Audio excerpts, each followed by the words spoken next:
अस्सलामु अलैकुम वरहमतुल्लाहि वबरकातुहू। मैं हूं आपका दोस्त, आपका भाई फ़िदा हुसैन क़ासमी।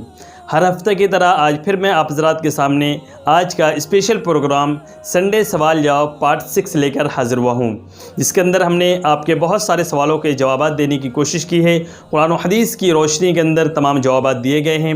आपसे गुजारिश ये है कि आप पूरी वीडियो को देखें और तमाम सवालात को समझकर उस पर अमल करने की कोशिश करें। तो आज पहला सवाल हमारे पास आया है फ़रहीना का। उन्होंने पूछा है कि क्या औरत पैरों में सोने चांदी के पाजेब या अंगूठी पहन सकती है?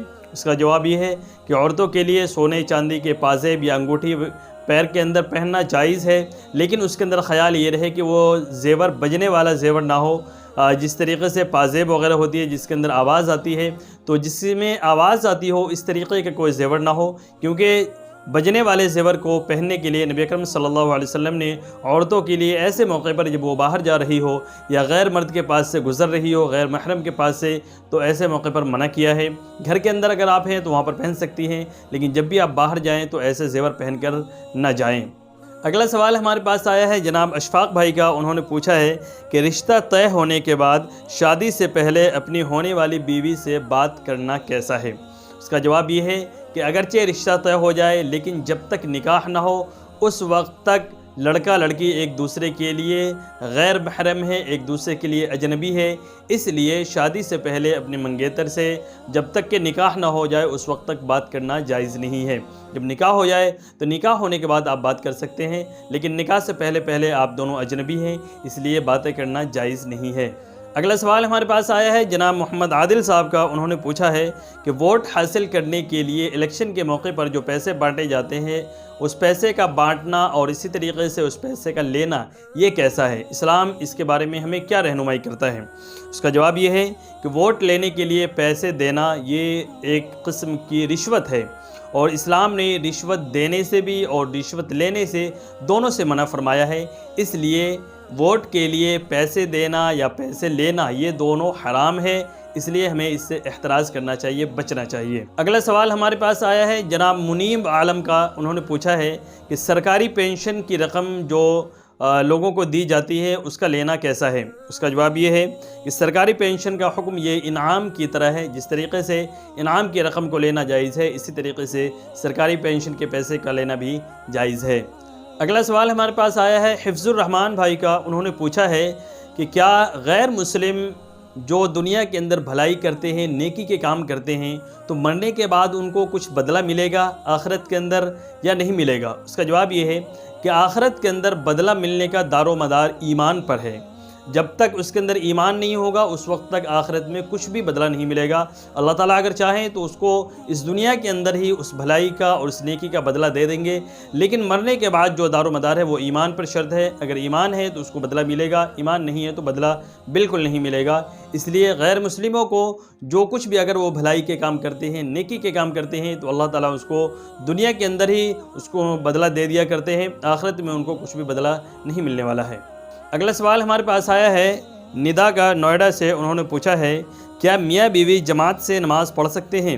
उनका जवाब ये है कि मर्द के लिए बेहतर ये है कि वो घर के अंदर नहीं बल्कि मस्जिद में जाकर जमात से नमाज़ अदा करे, लेकिन अगर कोई मजबूरी हो या इसी तरीके से जमात निकल गई हो तो उस सूरत में घर के अंदर भी जमात करके नमाज़ पढ़ी जा सकती है, इसकी इजाज़त है।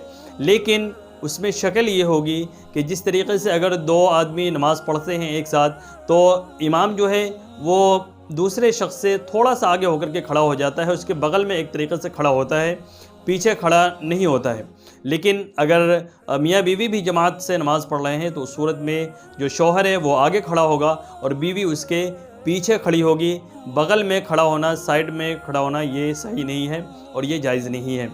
अगर जमात की शक्ल बनती है, अगर बच्चे भी हैं तो सबसे आगे पहले उसका शौहर खड़ा हो, उसके बाद फिर बच्चे हो, उसके बाद फिर पीछे बीवी हो। इस तरीके से जमात करके नमाज आप पढ़ सकते हैं और आपको उसमें जमात का सवाब भी मिलेगा। अगला सवाल हमारे पास आया है इफ्तिखार अंजुम साहब का, दिल्ली से। उन्होंने पूछा है कि नमाज में उंगली चटखाना या गर्दन चटखाना ये कैसा है? उसका जवाब ये है कि नमाज की हालत में उंगली चटखाना, गर्दन चटखाना ये مکروہات کے اندر داخل ہے۔ اگر کسی نے ایسا کیا ہے تو نماز تو اس کی ہو جائے گی، لیکن ثواب کے اندر کمی کر دی جاتی ہے۔ اس لیے ہمیں ان تمام کاموں سے، ایسے کاموں سے جس کی وجہ سے ہماری نماز کے اندر خرابی پیدا ہو اور ثواب کے اندر کمی کر دی جاتی ہو، ان کاموں سے ہمیں احتراز کرنا چاہیے، بچنا چاہیے۔ اگلا سوال ہمارے پاس آیا ہے اسلم بھائی کا۔ انہوں نے پوچھا ہے کہ پراپرٹی ڈیلر کے لیے دونوں پارٹی سے، یعنی خریدنے والے سے اور بیچنے والے سے، دونوں سے کمیشن لینا کیسا ہے؟ اس کا جواب یہ ہے کہ اگر ڈیلر، جو پراپرٹی ڈیلر ہے، جھوٹ نہ بولے اور دھوکے بازی نہ کرے، کسی بھی قسم کے بڑھا چڑھا کر کے کچھ نہ بولے، بلکہ جو صحیح ہے وہ تمام باتیں بتائے، اور اسی طریقے سے خریدنے اور بیچنے دونوں کے لیے وہ محنت بھی کرے، کوشش بھی کرے، بھاگ دوڑ بھی کرے، تو اس صورت میں کمیشن طے کر کے دونوں طرف سے لینا اس کے لیے جائز ہے۔ لیکن اگر وہ اس کے اندر بھاگ دوڑ نہیں کرتا ہے، محنت نہیں کرتا ہے، بغیر محنت کے کمیشن لینا، یہ سوال ہمارے پاس آیا ہے عبداللہ بھائی کا۔ انہوں نے پوچھا ہے کہ نماز میں ثنا یعنی سبحانک اللہم کا پڑھنا کیسا ہے، اور اگر یہ چھوٹ جائے تو کیا نماز ہوگی یا نہیں ہوگی؟ اس کا جواب یہ ہے کہ ثنا کا نماز میں پڑھنا یہ سنت ہے، اور سنت کے چھوٹ جانے سے نماز کے ثواب میں کمی کر دی جاتی ہے، نماز ہو جاتی ہے، جیسا کہ میں پچھلی ویڈیوز میں بھی آپ حضرات کو بتا چکا ہوں۔ تو اسی لیے اگر ثنا چھوٹ جائے تو نماز کو دہرانے کی ضرورت نہیں ہے، نماز آپ کی ہو جائے گی، لیکن ثواب کے اندر کمی کر دی جائے گی۔ اگلا سوال اور آخری سوال ہمارے پاس آیا ہے محمد شمیم صاحب کا۔ انہوں نے پوچھا ہے کہ چوری کا سامان خریدنا کیسا ہے؟ اس کا جواب یہ ہے کہ اگر آپ کو کنفرم معلوم ہے، پکا معلوم ہے کہ یہ سامان جو ہے چوری کا ہے، یا آپ کو غالب گمان ہے کہ یہ سامان چوری کا ہے، تو اس صورت میں اس سامان کو خریدنا جائز نہیں ہے اور بیچنا بھی جائز نہیں ہے۔ لیکن اگر آپ کو معلوم نہیں ہے اور آپ نے انجانے میں اگر خرید لیا ہے، بیچ لیا ہے، تو اس صورت میں کوئی حرج کی بات نہیں ہے۔ امید کرتا ہوں آج کے ویڈیو سے آپ کے بہت سارے سوالات حل ہو گئے ہوں گے، آپ کے بہت سارے کنفیوژن دور ہو گئے ہوں گے۔ آپ سے گزارش یہ ہے کہ آپ صدقہ جاریہ سمجھ کر اس ویڈیو کو زیادہ سے زیادہ لائک کریں، شیئر کریں، اور ہمارے چینل کو ضرور سبسکرائب کر لیں۔ میں اگلی ویڈیو میں آپ سے ملاقات کرتا ہوں، جب تک آپ اپنا خیال رکھیں، ہمیں بھی اپنی دعاؤں کے اندر یاد رکھیں۔ السلام علیکم ورحمۃ اللہ وبرکاتہ۔